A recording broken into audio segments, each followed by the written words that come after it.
अध्यक्ष महोदय, पिछले 2 दिन से अध्यक्ष महोदय इस पार्लियामेंट में सुन के जाओ, लगातार बैठकर थोड़ा भाग गया।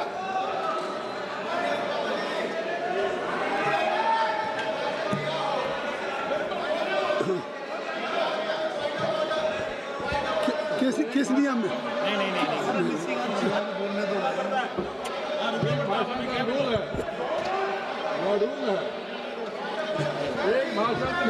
किस नियम में? किस नियम में? सर ये नियम कहता है कि जिस व्यक्ति ने अपना भाषण समाप्त किया हो, अगले भाषण तक उसको सदन में रुकना है। बार बार राहुल गांधी जी भाषण देते हैं और यहाँ से भाग लेते हैं और सुनने के लिए कभी तैयार नहीं रहते। सर ये असत्य बोल के यहाँ पे जाते हैं और उसके बाद यहाँ से भाग खड़े होते हैं। श्री निशिकांत दुबे जी, बोलो। निशिकांत जी कृपया। सभापति महोदय, एक मिनट, मैं सभी से रिक्वेस्ट करूंगा, सुप्रिया जी, सभी से रिक्वेस्ट करूंगा कि आप सब लोग बैठ जाएं। अगर किसी को बाहर जाना चले जाएं, but I think so must be in order. तो just I request to everybody, please kindly just occupy your seat, kindly take your seat, खड़े मत रहिए। धन्यवाद। श्री सभापति महोदय, पिछले 2 दिन से लगातार हमारी पूरी पार्टी माननीय प्रधानमंत्री जी के नेतृत्व में माताओं को अधिकार देने के लिए, बहनों को अधिकार देने के लिए, दलित, शोषित, वंचित, पिछड़ों को अधिकार देने के लिए 33% रिजर्वेशन के लिए चिंतित है। रात 1:30 बजे तक पूरे संसद के सदस्य और खासकर भारतीय जनता पार्टी और एनडीए के सदस्य यहां लगातार जमे हुए थे। और मैं जब आज यहां आया तो मुझे लगा कि कांग्रेस के जो लीडर ऑफ द अपोजिशन है, उनसे जो है माताओं और बहनों के लिए कुछ सुनने को मिलेगा। उन्होंने जब भाषण शुरू किया और जब खत्म किया सर, तो मुझे लगा कि मैंने पीसी सरकार का जादू शो देख लिया या माइकल जैक्सन का मैंने डांस देख लिया। मैं कंफ्यूज हूं सर कि वो पीसी सरकार थे या माइकल जैक्सन थे। लेकिन फिर मुझे याद आया सर कि आज कौन सा तारीख है? आज 17 अप्रैल है और पूरे सदन के लिए और पूरे देश के लिए आज 17 अप्रैल को 2 घटना हुई सर। 17 अप्रैल 1987 को पहली बार राजीव गांधी जी के ऊपर बोफोर्स के कमीशन खोरी का आरोप लगा और यहां के फ्रंट पेज पर चला। 17 अप्रैल वो दिन था सर, 17 अप्रैल 1998 वो दिन था जिस ओबीसी की ये बात कर रहे हैं, सीताराम केसरी का धोती खोलकर सोनिया गांधी जी कांग्रेस की अध्यक्ष हो गए। और 17 अप्रैल 1999 वो दिन था जिस दिन कि अटल बिहारी वाजपेयी की सरकार को जबरदस्ती क्रिश्चियन लॉबी के दबाव में गिरधर गमांग को वोट दिलाकर यही इस्तीफा दिला के दिया गया। यह 17 अप्रैल है सर, और इसीलिए उनका पीसी सरकार और माइकल जैक्सन होना लाजमी है। दूसरा सर, 543 की बहुत बात हो रही है, यह संविधान से चलता है ये देश सर। सबसे पहले मैं कास्ट सेंसस पर आ जाऊं। आजकल रोज कह रहे हैं सर कि कौन दलित है, कौन पिछड़ा है, कौन आदिवासी है। सर, इस देश में सबसे यदि मजबूत कोई बिजनेसमैन है जिसकी की बहुत इज्जत है तो वो टाटा परिवार है। और राहुल गांधी जी को यही नहीं पता कि टाटा माइनॉरिटी है। वेदांता के मालिक अनिल अग्रवाल जी ओबीसी हैं। सुजलॉन के मालिक तुलसी ताती शेड्यूल कास्ट। और मैं आपको बता दूं सर कि बहुत बड़ा ग्रुप है माइकल सेन, उसका जो सीईओ है वो अरुण उरांव आदिवासी। जिसको जो अपॉर्चुनिटी मिली इस अपॉर्चुनिटी में काम किया। लेकिन आपने क्या किया? कौन कॉन्स्टिट्यूएंट असेंबली में आपने अभी बात की है, ओबीसी रिजर्वेशन की बात हो रही है ना, रिजर्वेशन विद इन रिजर्वेशन।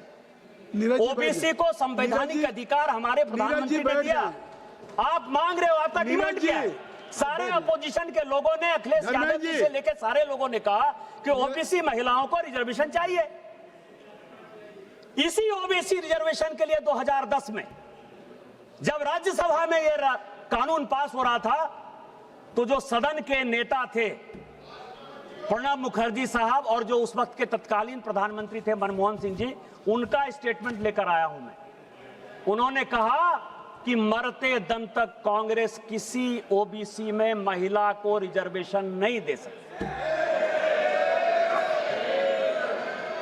इसी शेड्यूल कास्ट शेड्यूल ट्राइब के प्रमोशन के रिजर्वेशन के लिए जब इसी लोकसभा में कानून आया, तो समाजवादी पार्टी के, सुनिएगा अखिलेश जी, आपके सांसद यशवीर सिंह जो शेड्यूल कास्ट थे, उनको इसी वेल में मैडम सोनिया गांधी ने पीटा। आप आदिवासी की बात करते हो, शेड्यूल कास्ट की बात करते हो, किस तरह की बात कर रहे हो? और 2011 में जब जातिगत जनगणना के आधार पर, ठीक है बोलिए अखिलेश जी। ये अध्यक्ष महोदय, सभापति महोदय, समाजवादी पार्टी का हमेशा पक्ष रहा है कि महिला आरक्षण के हम पक्ष में, पहली बात। दूसरा, हम पार्टी के अनुसार चाहते हैं आरक्षण। तीसरा, हम जाति जनगणना चाहते हैं। आप इस सदन में कहिए कि जाति जनगणना करेंगे और कब तक करेंगे, और क्या ओबीसी महिलाओं को आप शामिल करोगे कि नहीं करोगे? सभापति महोदय, अखिलेश अभी तो भाषण चल रहा है, आपको क्लैरिफिकेशन मांगना है होम मिनिस्टर साहब का, जब प्रॉपर रिप्लाई होगा तब आ जाएंगे, अभी भाषण होने दीजिए। सभापति महोदय, मेरा निवेदन है सभा कि बहुत ज्यादा इतिहास के पन्ने ना पलटें।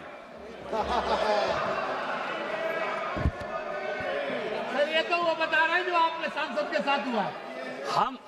हम जिस भूल गए थे, याद तो दिलाना पड़ेगा। हम जिस संस्कार को मानने वाले लोग हैं, वो एक मंत्र पढ़ते हैं, ओम सहना भवतु सहना भुनक्तु सहवीर्यं करवावहे तेजस्विनामधित मस्तु माद विद्विषावहे। हमारे लिए schedule caste, schedule tribe, OBC, forward, backward सब बराबर है। हम उसके सबके कल्याण के लिए काम करते हैं। मैं सभापति महोदय बताना चाह रहा था, इसी 2011 में जब जनगणना स्टार्ट हुई, जिसका कि ये बेस ईयर है, उसके लिए मुलायम सिंह यादव जी, अखिलेश जी मुख्यमंत्री बनकर चले गए थे। लालू प्रसाद जी, मुलायम सिंह यादव जी और हमारे पार्टी से गोपीनाथ मुंडे जी, हम लगातार जातिगत जनगणना की बात करते रहे, लगातार इस पार्लियामेंट को ठप करते रहे। और उसमें सोनिया गांधी जी का बयान है, प्रणब मुखर्जी जी का बयान है, मनमोहन सिंह जी का बयान है, चिदम्बरम जी का बयान है। ये 4 बयान लेकर मैं आया हूं, और उन चारों ने कहा कि ये जातिगत जनगणना की। अच्छा, एक मिनट अखिलेश जी क्या कह रहे हैं? सुनिए, ये जो निशिकांत जी, सभापति, एक मिनट अखिलेश सभापति महोदय जो श्लोक पढ़ रहे हैं, नहीं, बात सुनिए, लोग बैठ जाए, नहीं, और लोग बिठा दिए, सबको बिठाइए, तब मैं आपको अलाउ करूंगा ना। आप सब लोग बैठ जाएं, मैं आपको अलाउ कर रहा हूं। उनको मैंने बिठा दिया, आप लोग बैठ जाएं, तब मैं आपके नेता को अलाउ करूंगा। अगर आप नहीं बैठेंगे तो मैं निशिकांत जी को खड़ा करूंगा, आपको अलाउ करूंगा। लेकिन बैठ जाओ, अवधेश जी आप बैठ जाइए, आप सभी, बीरेन जी आप बैठ जाइए, बीरेन जी बैठ जाइए, सभी लोग बैठ जाइए, सरोज जी बैठ जाइए। मैं आपको समय दे रहा हूँ, नहीं मैं आपको समय दे रहा हूँ। एक मिनट, हाउस को इन ऑर्डर कर लीजिए। महोदय, मैंने उनका श्लोक सुना, श्लोक पे मैं कहना चाहता हूँ। बोलिए। सभापति महोदय, विवाद की बात नहीं है, संवाद की बात हो रही है। कोई बात माननीय सदस्य ने कहा, मैंने जवाब दिया, माननीय सदस्य ने श्लोक पढ़ा। उस श्लोक पे मैं एक बात पूछना चाहता हूँ।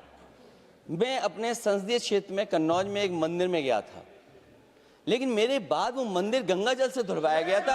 आप बताइए क्यों धुलवाया? निशिकांत जी, अब जिसने भी गंगा जल से धुलवाया उसने गलत काम किया अब नहीं। और वो सभी अपराधी हैं और उनके ओके। ऊपर अपराध की सजा चलनी चाहिए, कानून के हिसाब से उनका न्याय होना बात चाहिए। अब आपकी बात आ गई निशिकांत जी। मैं ये कह रहा था सभापति महोदय, आप कान पकड़कर हमसे माफी मांगोगे, मैं कान पकड़कर भी माफी मांग लूंगा। मैंने तो गंगा जल से नहीं धुलवाया है, जिसने भी गंगा जल से धुलवाया उसने गलत काम किया है।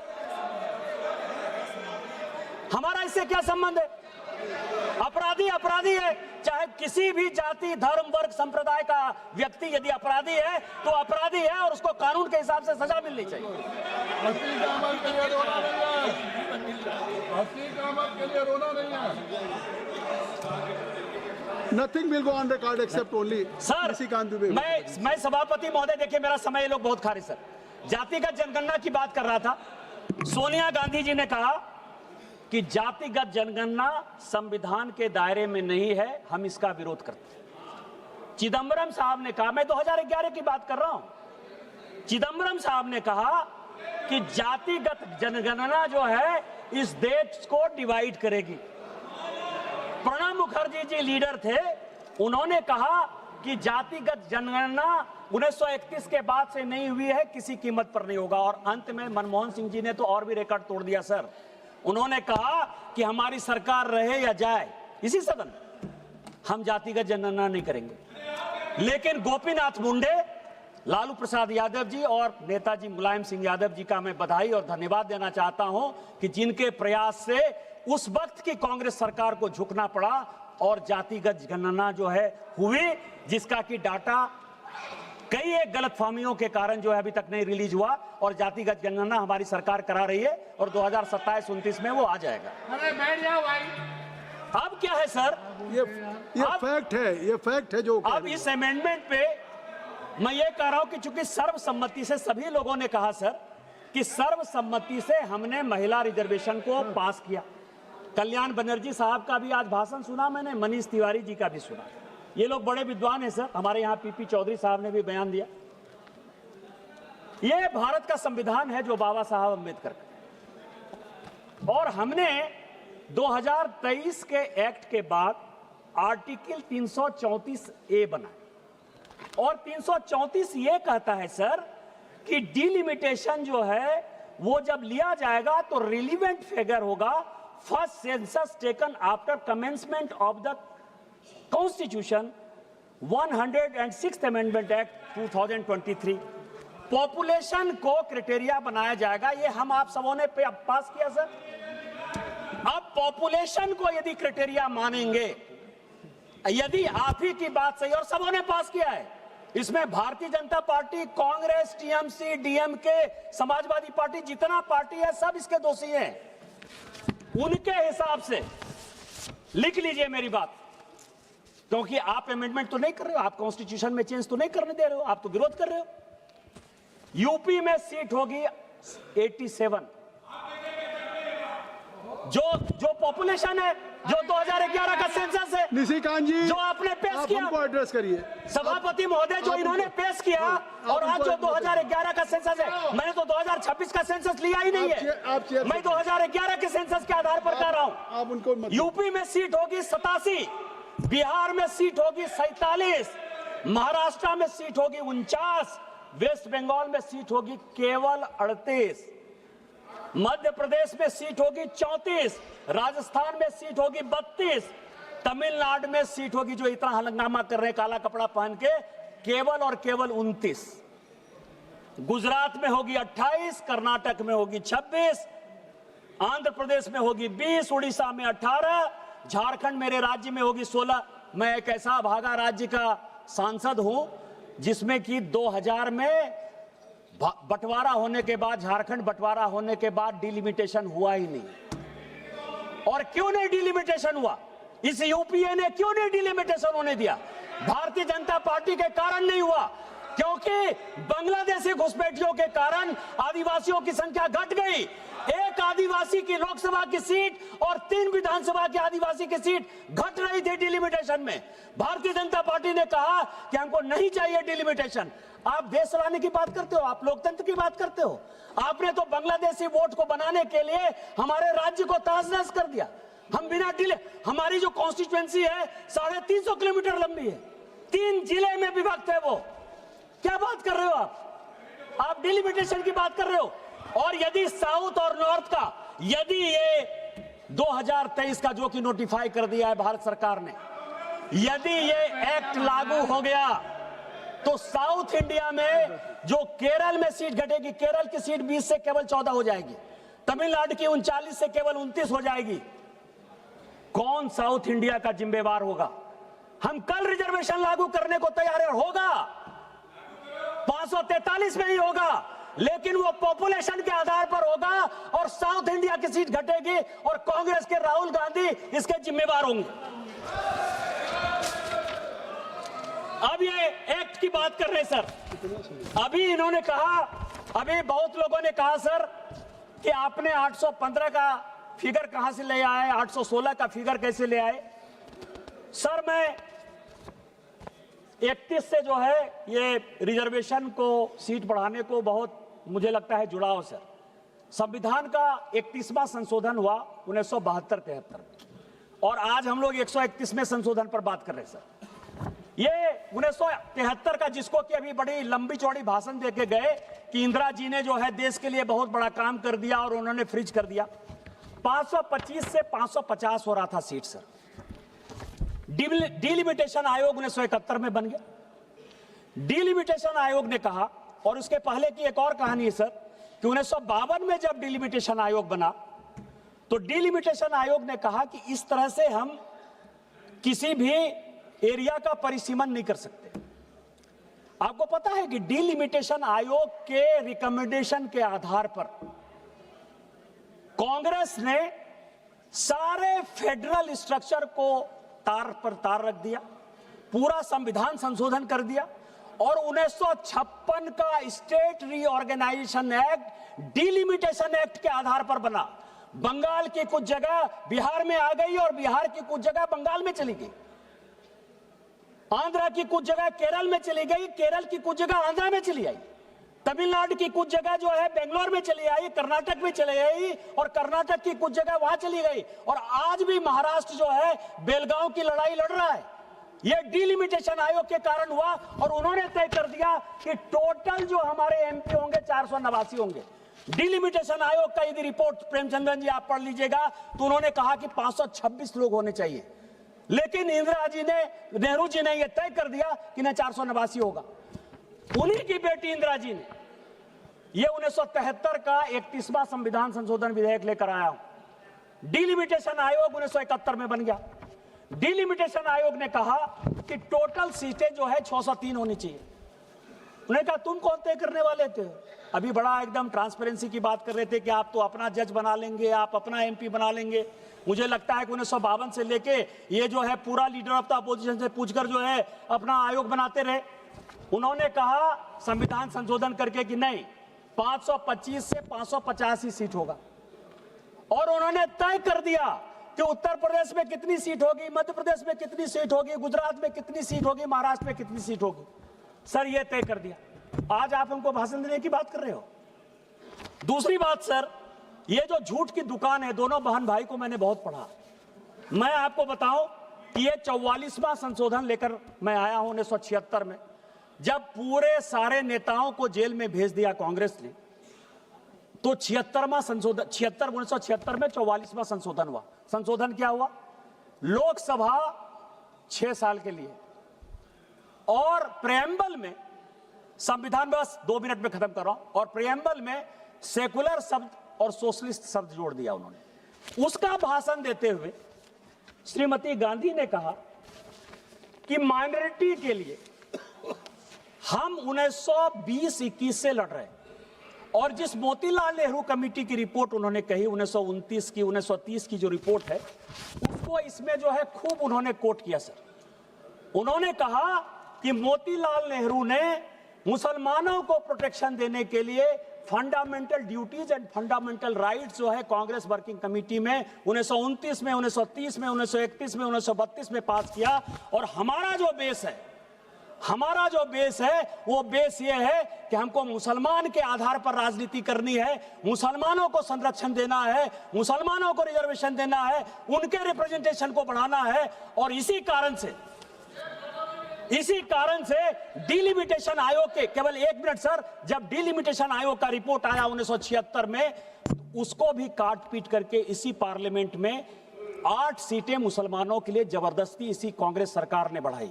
इसीलिए मेरा आपके माध्यम से इस सारे अपोजिशन से आग्रह है कि साउथ इंडिया के साथ अन्याय नहीं करिए, महिलाओं के साथ अन्याय नहीं करिए।